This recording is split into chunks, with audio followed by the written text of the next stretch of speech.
please do not try what you are about to see at home.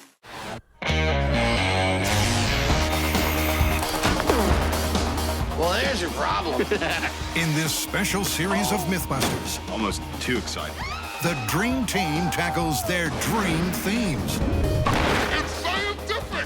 Testing myths about everything from electricity to pressure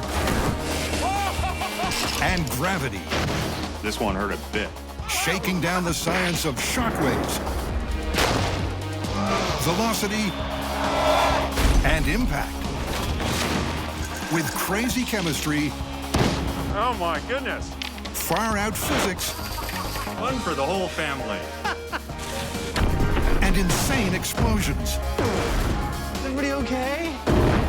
Life's burning questions answered.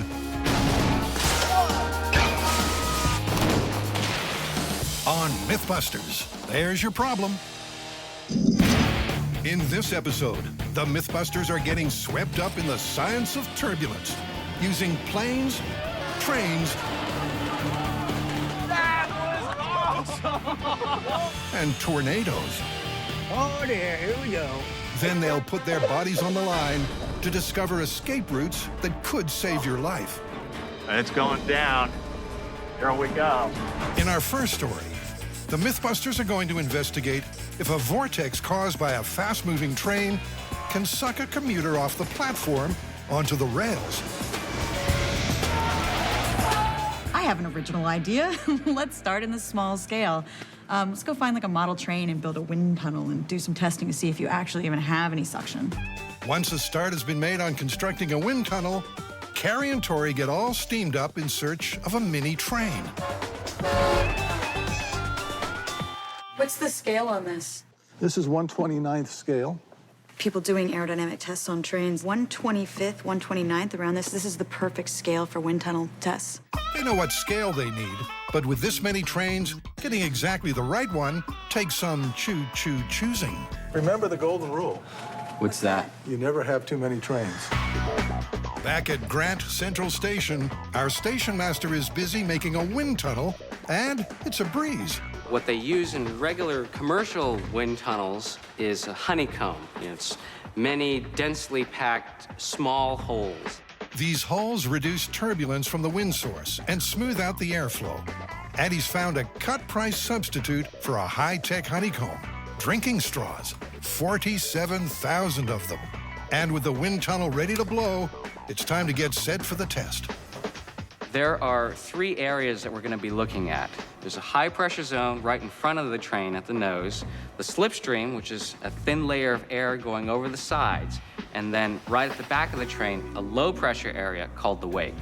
Hopefully with this, we'll be able to see smoke swirling around at the back, which would tell us that it's getting sucked into there. Could this swirling ultra-low pressure vortex, kind of a mini tornado, be powerful enough to pull someone off their feet and onto the rails? I'll turn on the smoke. The team's wind tunnel works a treat. Yeah. Right there, little cyclone. That's good. I see the little vortex. We're getting a lot of vortex at the end here. The high-speed camera confirms that the smoke is being drawn in. This train really does suck. And that's exactly what we're looking for. Yeah. Based on the experiments that we have just seen today, I really do believe it's possible for somebody to be sucked off a platform. But will the results translate to full scale? A little bit of pulling power shows that it'll take around 70 pounds per square inch of force to knock someone over. To translate that force to a gust of wind, they'll use an air pressure cannon. I don't think it's gonna push me over. But then I've been wrong before. Now remember, they're not just doing this for fun. If they can work out what kind of wind speed and air pressure knocks Tori off his feet, they'll have some data to crunch when they get to play with a full-size train. What we're gonna do is set Tori up just as if he were standing on a railway platform waiting for a train. So in other words, he's not gonna be braced and ready to be hit. He's just gonna be standing on his feet just like anyone would be standing. With an anemometer to measure wind speed, Tori is braced for bad news. The 30 psi gust rustles up a wind speed of 25 miles per hour. And Tori is slightly unbalanced. Now the guys want to ramp it up. Let's do 100 PSI. Easy, Tiger. How about 50? It blew my cover off. Whoa! Tori's still standing, but only just. That 50 PSI shot of air notched up a wind speed of 46 miles per hour. And Tori struggled to stay standing. It looks like the team have their knockout numbers. But the big question is, can a full-scale train generate a vortex that powerful? Fortunately for Tori, he won't be the one standing on the platform to find out. That job goes to Buster's ballistic gel brother, Ted. 207 pounds. He's a big boy. Now, with a head on Ted, we're back on track. I was very pessimistic about this myth until I saw the size of this train. It's huge. I can't believe anybody's going to give us something this big to play with. Ted's moved into position, and his expression says it all. The last thing to do before the potentially lethal drive-by is to set up Grant's wind gauges. A honk heralds the start of the test, and as the train hits its legal speed limit of 79 miles per hour, Ted takes a tumble.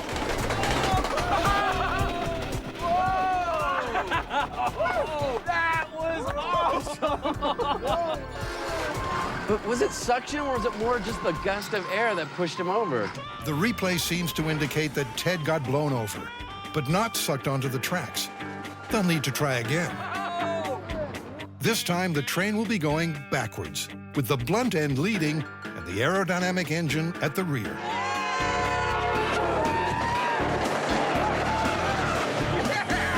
Incredibly, Ted is still standing.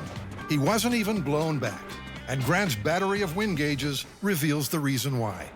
On our first run, with the train coming this way, Yeah. and the aerodynamic tip leading, Yeah. we had parallel to the train, wind speed of 49.9. The second run, with the flat end leading coming this way, 26.8. Whoa. So the wind speed on that run was actually less. So according to the figures from the cannon tests, both runs generated enough wind to make a typical guy stumble. But it's all blowing straight out or parallel to the track. After it passes, he's not pulled back at all. I'm definitely not seeing any suction. All that turbulence is parallel. Despite some incredible wind speeds being generated, there's only one conclusion. Oh, it's busted. Totally busted. But still really, really dangerous to stand that close. You don't want to stand very close to the train. Do not want to be there. In our next story, the MythBusters are going to test if vehicles used by storm chasers can really handle tornado-strength winds. This season specifically, they're expecting to encounter higher winds than they've ever found before, and they want us to help them determine just how tornado-proof their vehicles really are. Can we break them? No one has yet told me that we can't. Well, if first impressions are anything to go by, this one looks like it's unbreakable. This is a Tornado Intercept Vehicle, or TIV for short. Specifically, this is the TIV-2. It's built on a modified truck chassis, and it has 10,000 pounds of composite armor. Its 2¼ inch thick skin is composed of layers of aluminum, Kevlar, aluminum, steel, rubber, polycarbonate, rubber, and aluminum. Its windows are made of about 1 inch of glass and polycarbonate. In addition to its regular armor, it's also got 4 hydraulic panels, which can be lowered all the way to the ground to prevent high-speed winds from getting underneath the vehicle and creating lift. It has a couple of 40-inch long spikes that anchor it to the ground.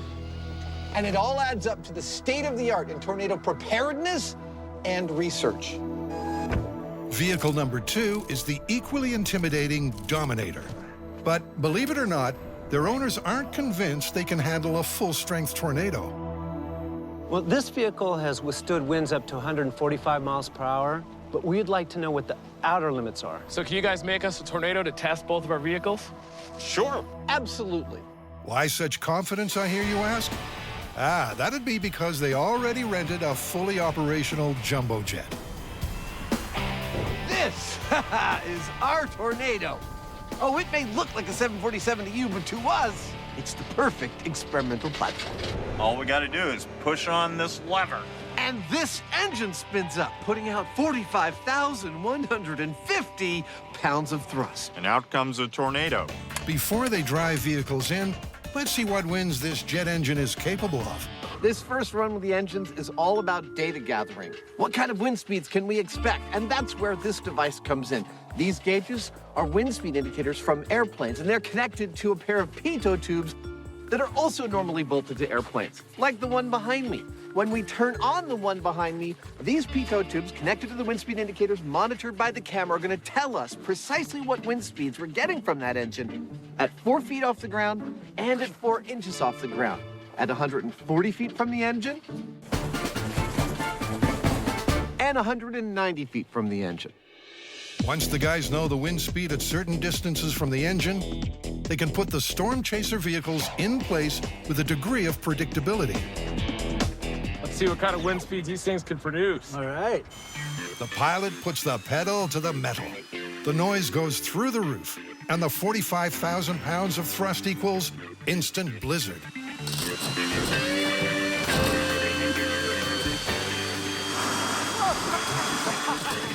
I have to say, that was remarkable. To be behind one of those jet engines when it's going full bore, magnificent.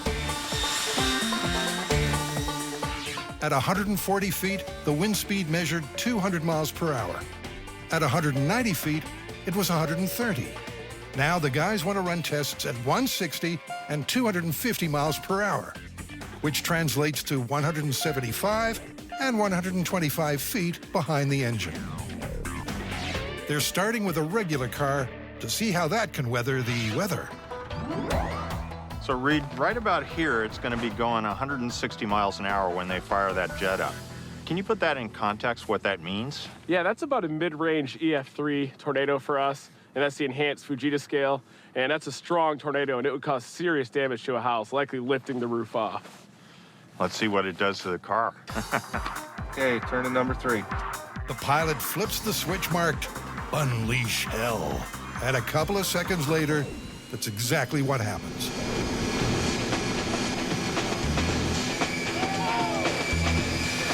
The car is quite literally a pushover.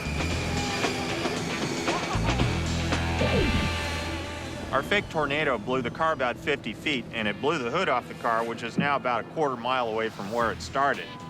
Now, if you'd been in that car, you would have survived, but the brown pants factor, sky high. You guys ready to put the TIV-2 and the Dominator to the test? Definitely. Yeah, let's do it. Undeterred by test 1, it's full steam ahead. I feel like I'm living out my fantasy of being in a post-apocalyptic thriller film. The TIV-2 is rolled into place. Beautiful.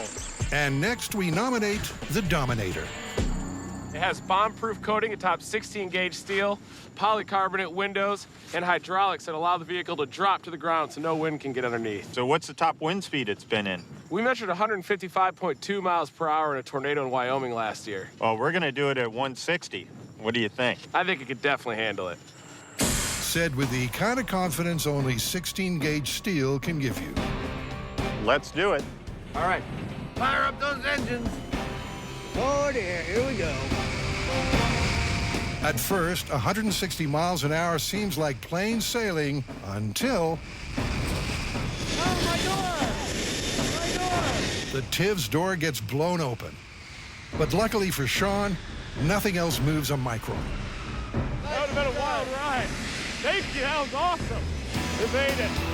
So it's job done. Other than a flawed door, the vehicle's held firm. But on MythBusters, you just know 4 simple words are coming. Let's ramp it up. This time we're going to dial it all the way up to 250 mile an hour winds, which is the equivalent of a EF5 tornado, the highest rating there is. That kind of wind will strip a house clean off right down to its foundation, and we're going to see what it does to this car. Okay, regular car, 250 miles an hour. Fire it up.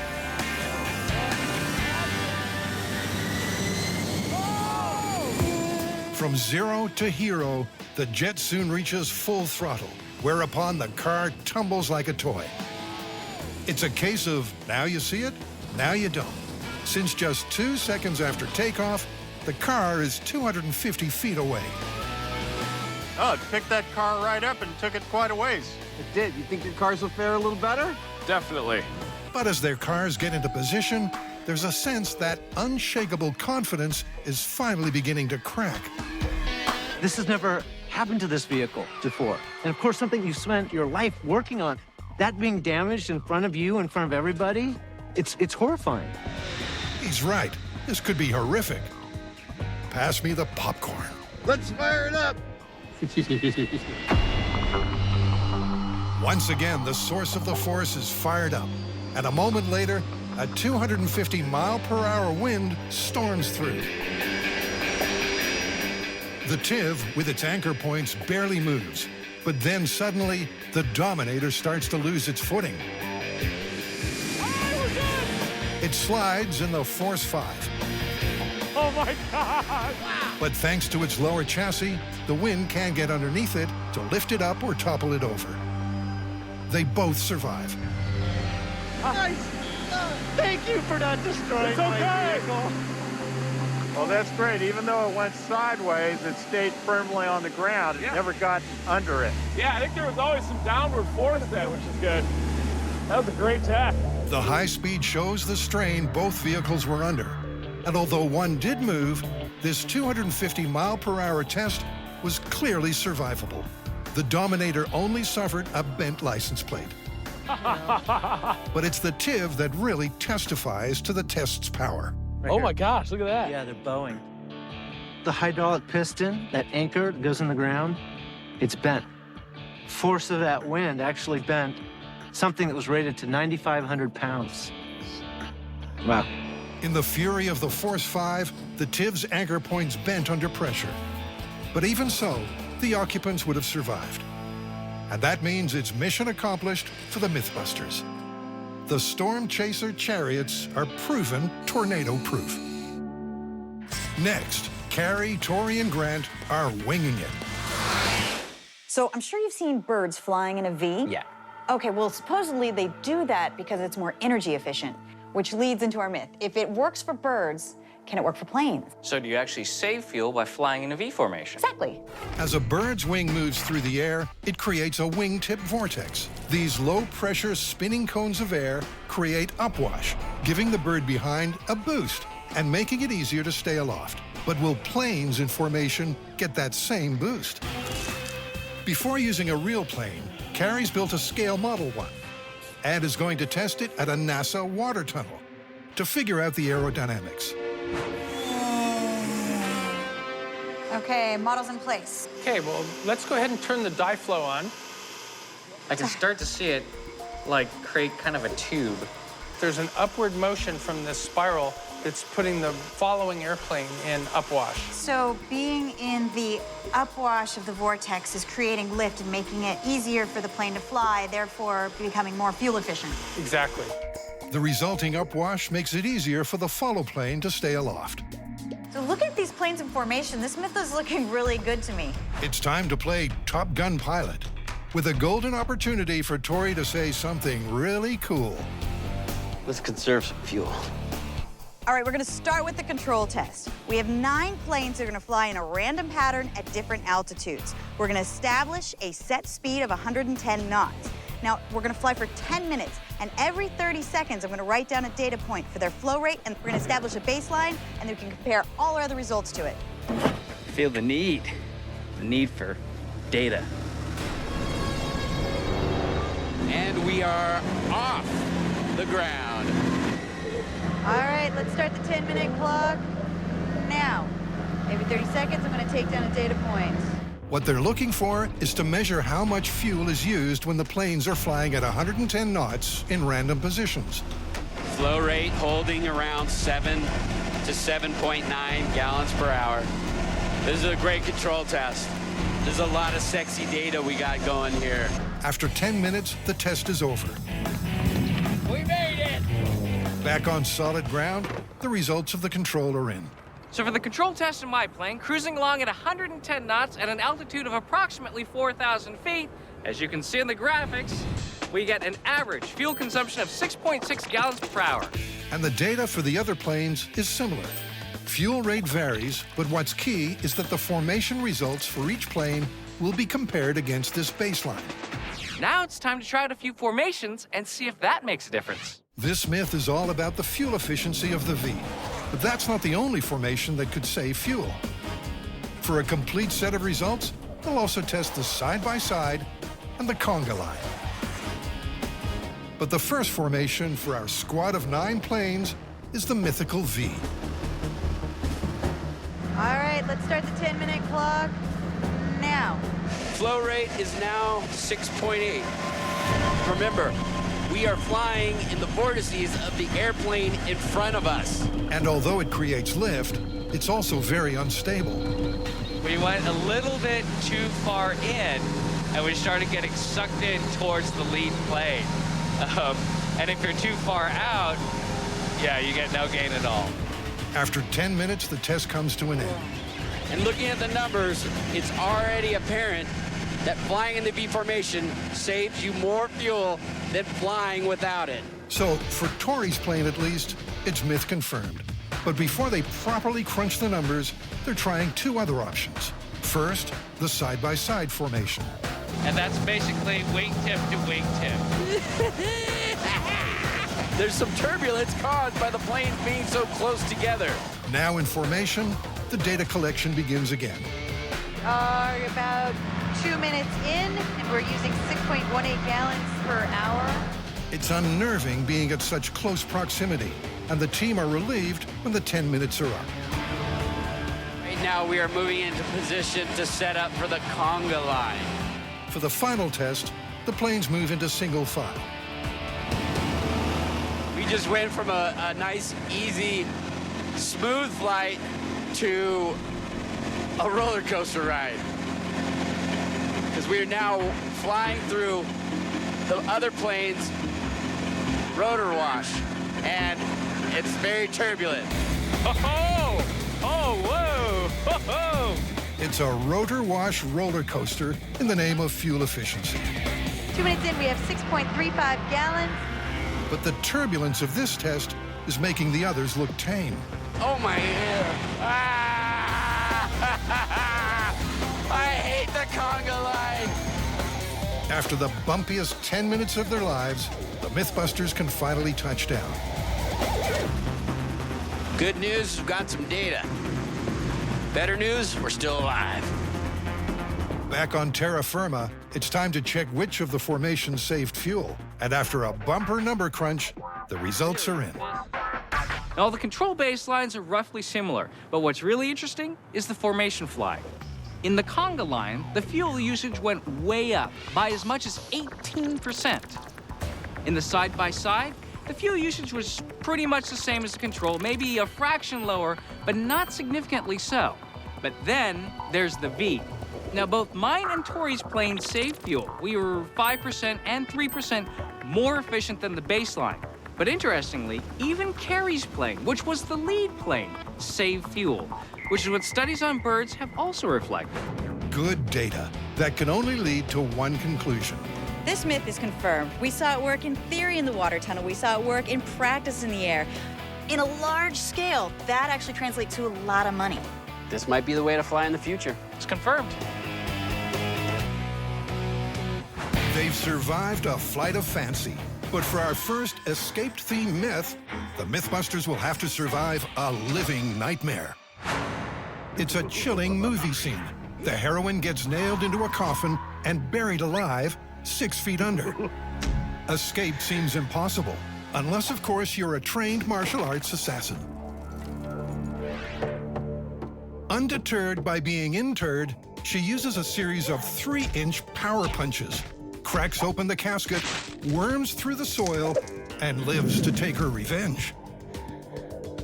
But is such a death-defying deed really doable? To test the first part of this myth, the team are going to sock it to a sensor, hooked up to Grant's computer and strapped to a boxing bag. You ready for the fury? Time to measure what power punch the guys can pack. Our very own Italian stallion shapes up first with a full-arm jab. Go. Nice. Ooh, look at that. Okay, stand by. Okay, so it looks like your peak there was 1,430 pounds. Ooh. But remember, the heroine only has 3 inches of punch space in the coffin. Did it register? It did register. 781 pounds peak. What? Are you serious? And the punchline?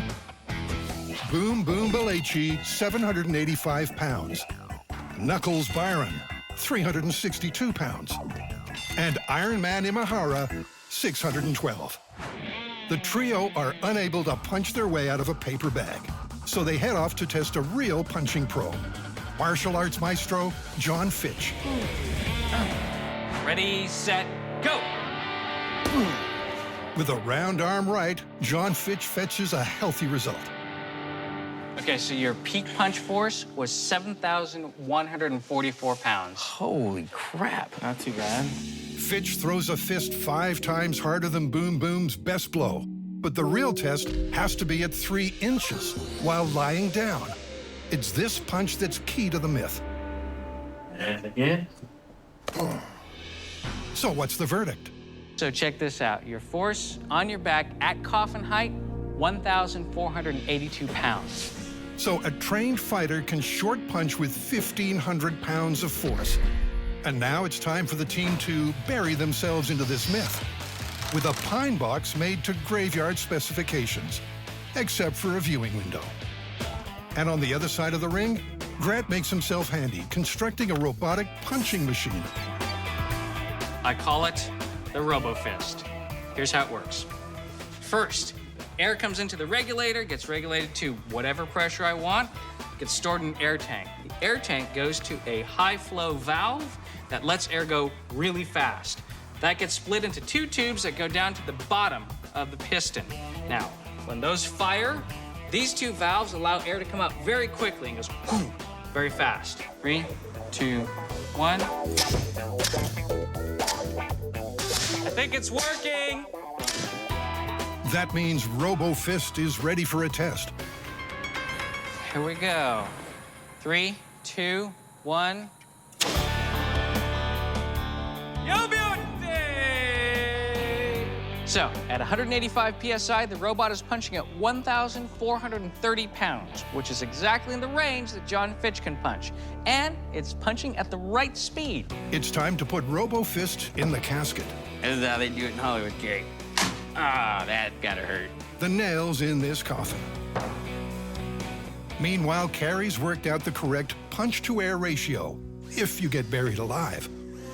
After about 45 minutes, you're gonna lose air inside your casket and you're gonna pass out.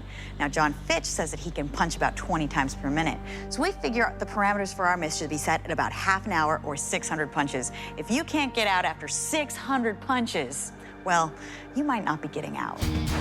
But to test the myth properly, this casket needs to be 6 feet under, and with 12,000 pounds of dirt up top.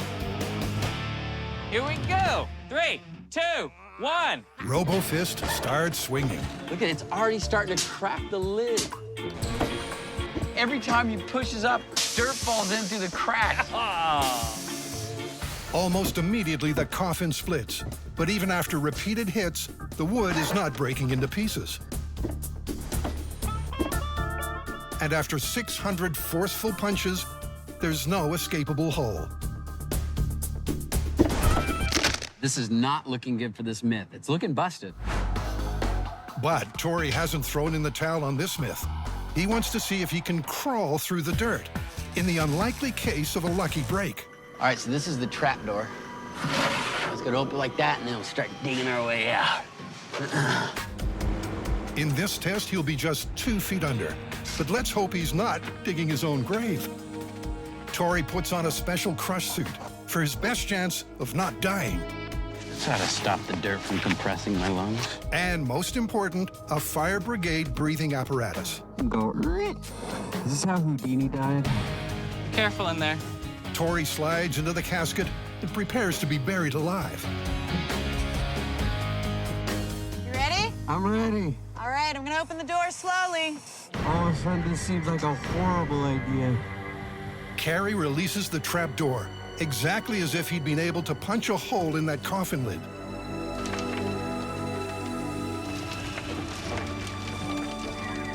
Bro, this is freaky. Okay, keep going. Yeah, keep going. As the trickle of dirt becomes an avalanche, it's panic stations below. Whoa, stop.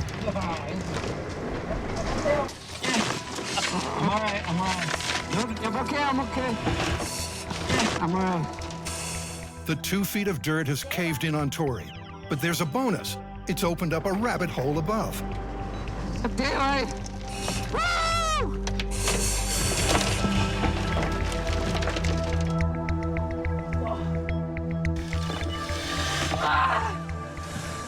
I'm alive! At 2 feet under, escape is just conceivable. But what about 6 feet? This time, the dirt's on Grant. And so he doesn't die, his plan is to sit up, not lie down in the coffin. Okay, Carrie, go ahead. And it's a good thing he does. Thousands of pounds of soil rain down on Grant's head. And within moments, he's buried up to his neck, unable to move until the rig breaks under the pressure.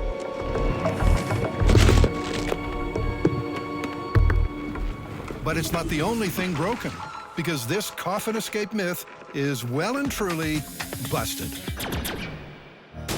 Next, a classic myth turned upside down. According to Operation STAR, that's Submerged Transport Accident Research, cars sinking in water deeper than 14 feet nearly always turn turtle. It's time to sink an upside-down car with me in it. Adam and Jamie have tested many underwater escapes before, but the car has always been right side up. So they're gonna flip this one on its head. And for the myth to be confirmed, he won't make it out without help. That's perfect. We can lower it down. It's as risky a stunt as they've ever attempted. So Jamie is understandably fussing the details. Given that this is a one-shot deal, we're going to weld guide rails onto this barge so we know for sure that the car enters the water the way it's supposed to. Remember, Adam's inside this thing, and so if it goes off the barge cockeyed or anything goes wrong, it might not be pretty. Equally ugly is the prospect of sinking all the way to the bottom. They've welded and strapped tight 2 clusters of 3 empty barrels to halt the descent at 15 feet under.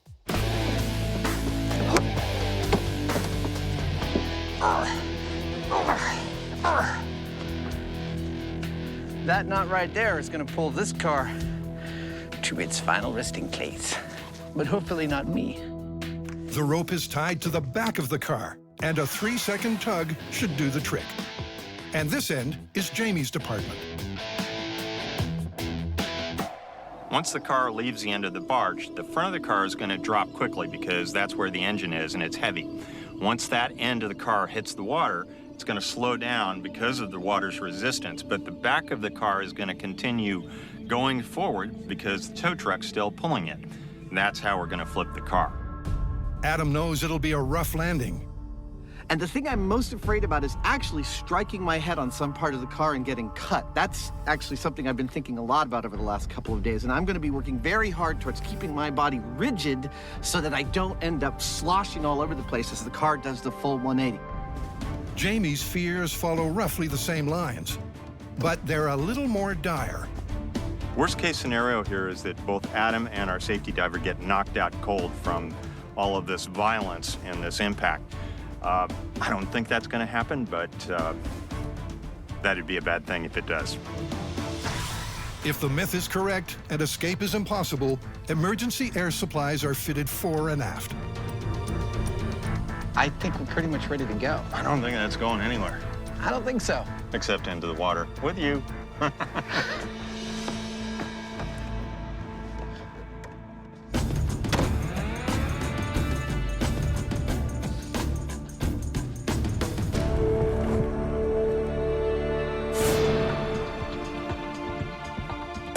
My goal here is to go underwater, turn turtle, and get back to the surface without either breaking the window or resorting to breathable air. Staying calm, maintaining my cool, rescuing myself. Mike, go ahead and start your engine. In 3, 2, 1, go.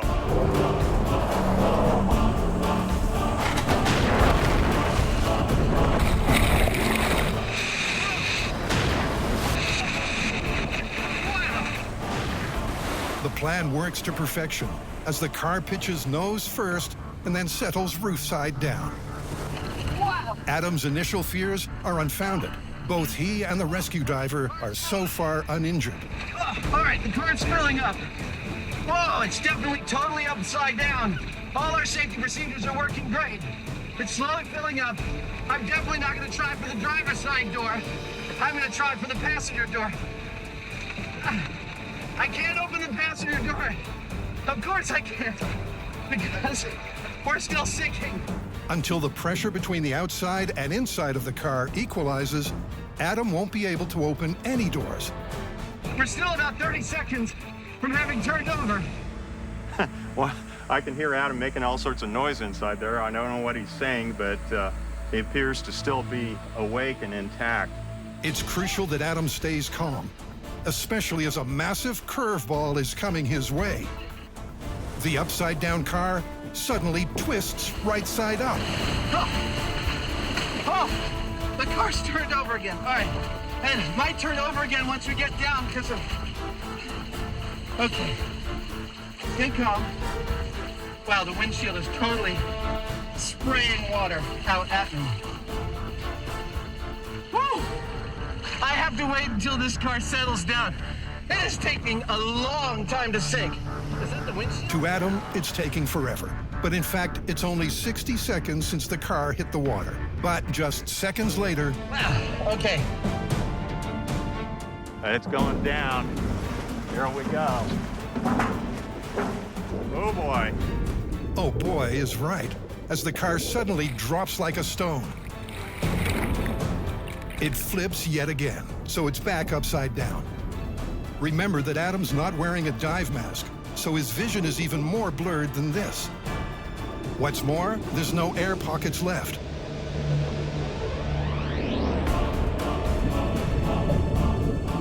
After a worrying period of silence, Adam finally breaks free. He figures out which way is up and swims to safety. But did he really survive? Or did he resort to a blast of emergency air? Oh. You all right? Oh, I'm okay. It's pretty definitive that I died right there. That means you had to partake of the onboard air supply. I absolutely had to partake of the onboard air supply. Oh, the car's turned over again. All right. My air pocket was changing constantly. And when it finally started to lurch and go under at the end, it went really, really, really fast. I had about 10, 15 seconds of warning. Trying to take a really deep breath, and then I tried opening the door, and at that point, I was completely out of air. It was just too stressful. You're in this super confined space. You cannot see anything. You lose all your bearings. I mean, I couldn't find the handles on the doors. The disorientation was complete. Adam only got out with the help of canned air. So the myth that it's next to impossible to escape when the car turns turtle is confirmed. Oh, I was never so grateful to break the surface. And while I'm really glad I did that, I have no desire to ever do that again. It was absolutely the scariest thing I've ever done on this show. Full stop, bar none, 10 on the Brown Pants Index. Up next, an audacious homemade escapade. And this one comes straight from a crafty crook. In a hotel stakeout on the 20th floor, this bad guy was going to wing it with a makeshift chute. But could he have assembled it in just 3 hours and safely defeated gravity on the way down? The countdown has begun, and with a room full of hotel fabrics, the MythBusters are putting their criminal minds to work. Whoa, what hotel are you staying in, the Ritz? I don't know, this looks more like the kind of hotel where you could rent the hot tub by the hour. Grant's working on a square parachute. Carrie is sewing sheets into a more traditional dome design. And Tori is patching together a rectangular chute. So we're already 1 hour into this challenge, and I'm looking at the size of my parachute. I don't think this is gonna be good enough. I don't think I'm gonna get this done. That's starting to look like a parachute. As the deadline approaches, so do the problems. Great, I've made a tent. I don't think I can get this done in 3 hours. But just as the cops would be bashing down the door, And time. Done. Done. 3 hours, 3 MythBusters, and 3 hotel rooms full of fabric later, they've got 3 parachutes ready for the drop zone. And a fall guy. Good luck getting out. Buster's about to be dropped 20 stories, attached to Tori's curtain chute. Don't look so sad, buddy. You ready? I'm ready. For Buster to survive, the chute needs to soften his landing to a G-force of under 100 Gs. That's something you don't see every day. Blackout curtain parachute drop in 3, 2, 1.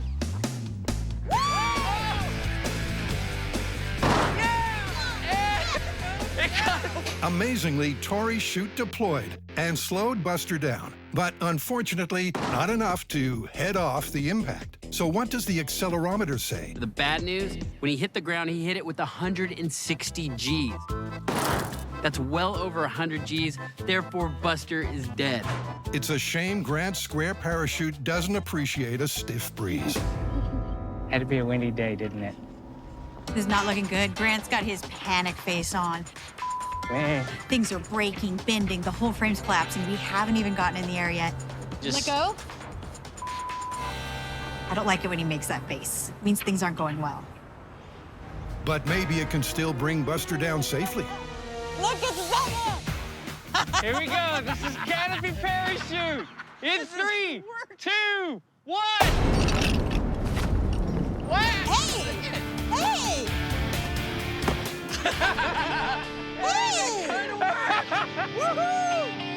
As it turns out, that landing was at 144 Gs, a softer blow, but still lethal. It's time to put Carrie's 6 sheets to the wind. This is curtain parachute in 3, 2, 1. There you go. He had a little deployment issue. Yeah. Carrie's late deploying chute did decelerate Buster. But he still died. So with this myth looking busted, the MythBusters want to know if there's any way you could escape with a better made chute. I'm gonna make small parachutes, put them on top of a big industrial fan, blow it upwards, and see which parachute is actually going to yield the best results. We're at 1.86. After testing all the fabric materials that might be available in a hotel, they settle on shower curtain fabric because of its lightweight and wind resistance. Grant's crunched the numbers. Their chute needs to be gigantic. You'd have to steal shower curtains from 24 hotel rooms to pull this one off. If this duct tape doesn't hold, Buster's doomed. After using a hotel floor's worth of shower shields, this canopy caper is all stitched up. My work. Shower curtains and duct tape. Who would have thought? Next stop, 30 stories high. Cool. Yep, Buster's dropping another 10 floors. But first, Take it up. with the best chute from test version 1. Oh, boy. In 3, 2, 1. Ah, look at that. Hey! Oh! Look, I'm not a doctor, but that does not look right. Even from 30 stories, the one-room parachute is a flop. But can a 24-room shower curtain canopy do any better? Tori packs in the accelerometer. We've taken everything we've learned from our small scale. We're gonna use our shower curtain. We've made a dome-shaped parachute. We put a hole in the top, and we have a drag chute. This time, we're gonna be dropping from 30 stories to see if Buster will actually survive. Now, I know what you're thinking. Why do you guys have a drag chute? That's no fair. Well, actually, it's my laundry bag, and I travel with it all the time. It's crazy, but a parachute made out of shower curtains and duct tape, I think it's gonna work. Our science is sound, the calculations all work out. It works on paper. I think Buster might actually land safely. Buster will have to find that out the hard way. All right, here we go. Shower curtain parachute in 3, 2, 1. Come on. Open, open. Do you think that might have worked? I'm thinking, did you see how light he landed? Let's go check the data. Yes.